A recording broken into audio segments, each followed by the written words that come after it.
지난해 2월 권오수 도이치모터스 전 회장 등 주가 조작 일당에 대한 1심 선고가 나왔습니다. 6명이 유죄가 나왔는데요. 법원이 주가 조작 거래 내역으로 판단한 건 모두 100여 건. 이 가운데 김 여사 계좌를 통해 48건이 이뤄졌다고 판단했습니다. 주가 조작에 가담한 이종호 전 블랙펄인베스트 대표의 직원 PC에서는 김건희라는 제목의 엑셀 파일도 나왔습니다. 이 전 대표는 최근 최상병 순직 사건과 관련해 임성근 전 해병대 1사단장에 구명 로비를 벌였다는 의혹이 제기된 인물입니다. 김 여사에 대한 대면 조사는 2020년 주가 조작 의혹 고발 이후 4년 3개월 만에 이뤄졌다 합니다.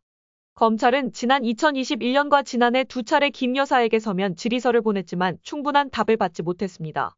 지난해 2차 서면 조사는 아예 답변서를 보내오지도 않았는데요. 이번 대면 조사에서 도이치모터스에 할애된 시간은 실제로 7시간 정도에 그칩니다. 주가 조작에 돈을 댄 것으로 의심받고 있는 다른 전주들은 검찰이 대부분 두 차례씩 검찰청사로 불러 조사한 뒤 재판에 넘겼습니다. 검찰 관계자는 70쪽 분량의 김 여사 답변서를 보름 전에 미리 받아 여기서 소명되지 않은 점 위주로 김 여사에게 물었고, 수사팀은 시간을 아끼기 위해 저녁으로 샌드위치를 먹으며 조사했다고 했습니다. 계좌가 활용당했다고 해서 주가 조작에 가담한 걸로 볼 수 없다. 즉 주가 조작에 가담하지 않았다는 게 그동안 김 여사 측 입장인데요. 도이치모터스 주가 조작 일당들에 대한 항소심 선고는 오는 9월에 나온다고 합니다. 법 앞에 예외도, 특혜, 성역도 없다고 강조해온 이원석 검찰총장이 김건희 여사를 대통령실 경호처 건물에서 조사한 것은 원칙을 어긴 일이라며 국민들께 깊이 사과드린다고 했습니다. 김 여사 조사 사실을 미리 보고하지 않은 수사팀에 대해서는 진상 파악 뒤 상응하는 조치를 취하겠다고 했습니다. 이원석 검찰총장이 사과했습니다. 김건희 여사 조사 과정에서 그동안 강조해온 원칙이 지켜지지 않았다고 했습니다. 우리 법 앞에 예외도, 특혜도, 성역도 없다고 말씀드렸습니다. 그러나 대통령 부인 조사 과정에서 이러한 원칙이 지켜지지 않았고 결과적으로 국민들과의 약속을 지키지 못하였습니다.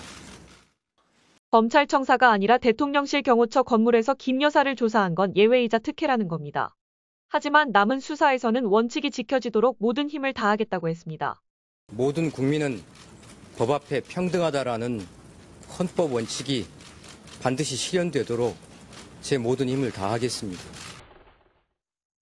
사전 보고도 없이 조사 막바지에야 김 여사 조사 사실을 수사팀이 자신에게 사실상 사후 통보한 데 대해서도 입을 열었습니다. 오늘 서울중앙지검장으로부터 직접 보고를 받게 되어 있습니다. 진상을 파악해보고 나서 거기에 상응하는 필요한 조치를 취하겠습니다. 이 총장은 김 여사에 대한 의혹이 해소됐다고 보는지 묻는 질문에는 상세한 보고를 받아보고 나서 앞으로 계획을 말씀드리겠다고 했다고 합니다.